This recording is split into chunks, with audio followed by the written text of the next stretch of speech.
¿Qué tal? Yo soy Michelle Chaín y esto es lo de hoy en temas económicos. Y lo de hoy es una nueva encrucijada en la que nos encontramos como país. Esta vez, resultado de las tensiones naturales de la integración comercial con Estados Unidos y con Canadá ante ciertos desfases que hemos tenido en la logística, y por el otro, las tensiones generadas de las medidas que debemos de seguir tomando porque no hemos podido aplanar, el famoso aplanamiento, de la curva de contagios en el caso del COVID-19 o coronavirus.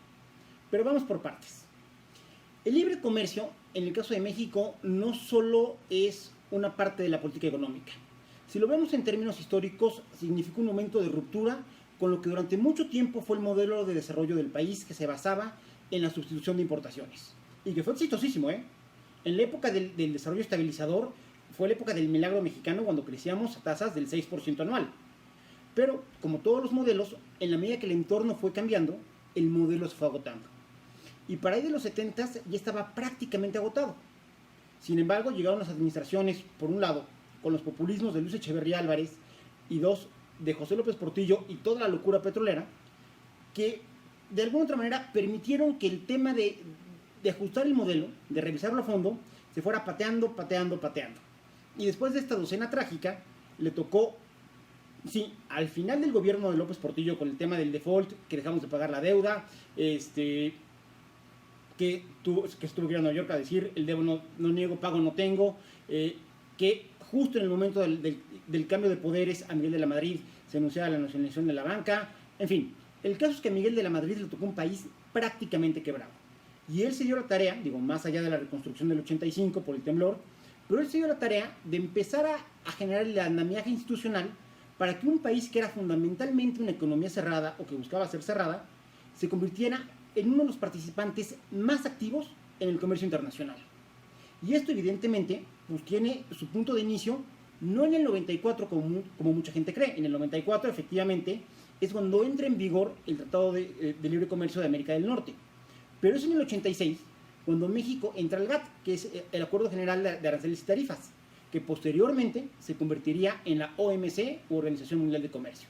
Es decir, en el 86 es cuando México comienza a virar en esa dirección, aprovechando desde luego que en todo el mundo se estaba dando un cambio de modelo, impulsado también por el agotamiento de lo que fueron los Golden Years, que fueron 30 años de crecimiento económico en todo el mundo, y la revolución tecnológica que había, pues con las tecnologías de la información, el inicio del Internet, las ventajas logísticas que hacían del comercio internacional algo mucho más fácil de lo que había sido en cualquier otra época del mundo.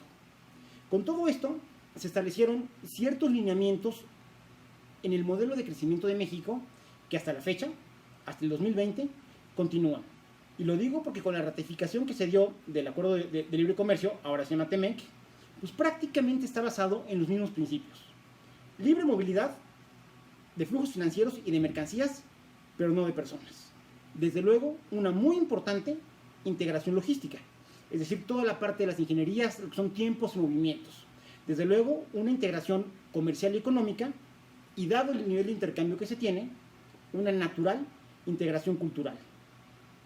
Paradójicamente, cuando tuvimos que enfrentar el COVID-19, que surgió a finales del año pasado en China, pues pareciera que a las autoridades de los dos países se les olvidó la parte de la logística, la parte de los tiempos y movimientos que tienen que ser sincrónicos entre los Estados Unidos y México particularmente.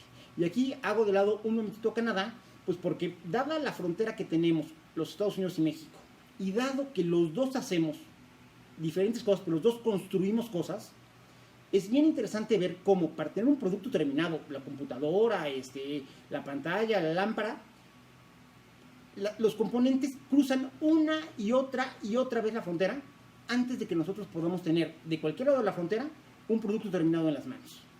De tal manera que el hecho de que las dos economías puedan trabajar de manera sincrónica es fundamental para esta integración comercial. Y normalmente así ha sido. México es, junto con China, ahorita de hecho nosotros estamos en primer lugar, los principales proveedores de la economía norteamericana. La economía norteamericana no funciona sin insumos mexicanos.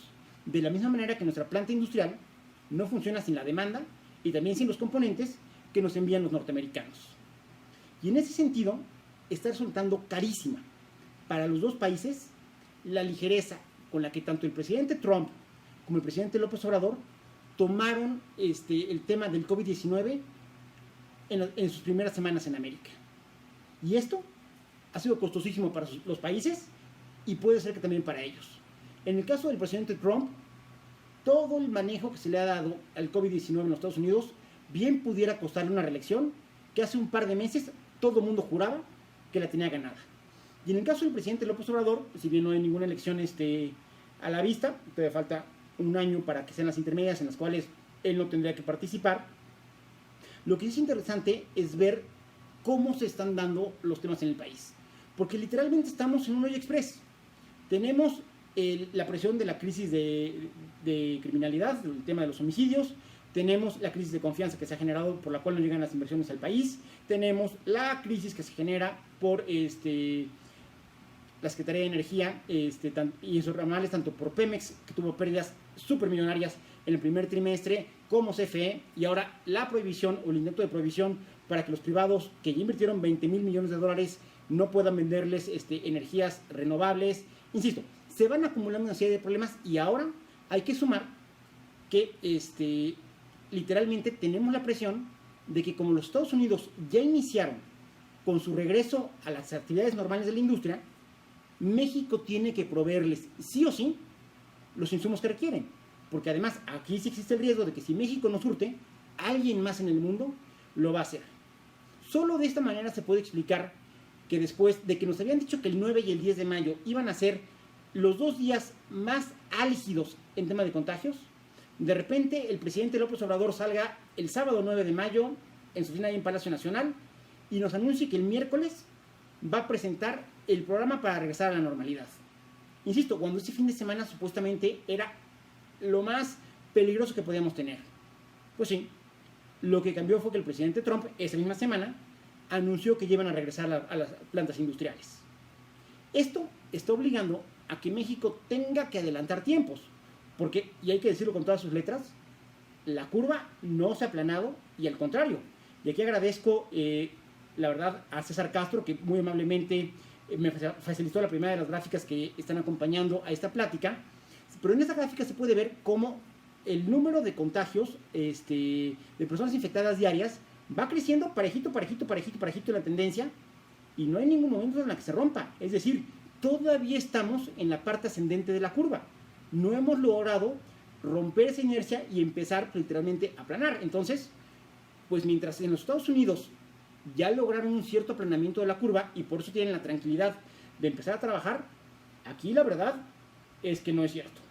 Y eso, que este cálculo lo está haciendo César Castro con datos que vienen de la Secretaría de Salud. Y lo remarco de esta manera porque la verdad es que si hay elementos para creer que no estamos teniendo los mejores datos y que efectivamente se está subreportando. La verdad es que yo no soy epidemiólogo ni mucho menos. Hay artículos especializados muy buenos. Está el del Wall Street Journal, que es muy bueno. Si no hablan inglés, hay uno también muy bueno en El País, donde lo estudian a más profundidad. Yo simple y sencillamente les voy a hacer un ejemplo que es muy sencillo y a la vez muy ilustrativo. Si nosotros tomamos, y todos los datos son del 23 de mayo, los 5.476.552 casos registrados de COVID-19 en todo el mundo, y tomamos también las 345.981 muertes por COVID que estén a nivel mundial, las dividimos, tenemos una razón del 6.32%. ¿Esto qué significa? Pues significa que de cada 100 personas a las cuales contraen y se les detecta COVID-19, 6 mueren. De cada 100, 6 se mueren. Bueno, si hacemos este mismo ejercicio para el caso de México, donde tenemos 65.856 casos registrados y tenemos asimismo 7.179 muertes, al momento de hacer la división, resulta que tenemos un porcentaje del 10.9%. Es decir, de cada 100 casos de COVID-19, 11 son fallecimientos. A nivel mundial son el 6. Esto quiere decir que en México tenemos una tasa de mortalidad sobre el universo de infectados que es del doble de lo que es el promedio internacional. Y una diferencia de este tamaño es una de 3. O efectivamente estamos subreportando casos, es decir, estamos reportando menos de los que detectamos y eso que detectamos pocos, o tenemos los peores servicios de salud en la historia del universo y literalmente ahí se nos está muriendo la gente y eso explica que en México se mueran el doble de los que están muriendo a nivel mundial, o esto es una cosa de diseño súper escalofriante, donde está diseñado específicamente para que nos muramos los mexicanos. Dado que la tercera es prácticamente imposible, únicamente quedan dos opciones y las dos están en la cancha del gobierno federal.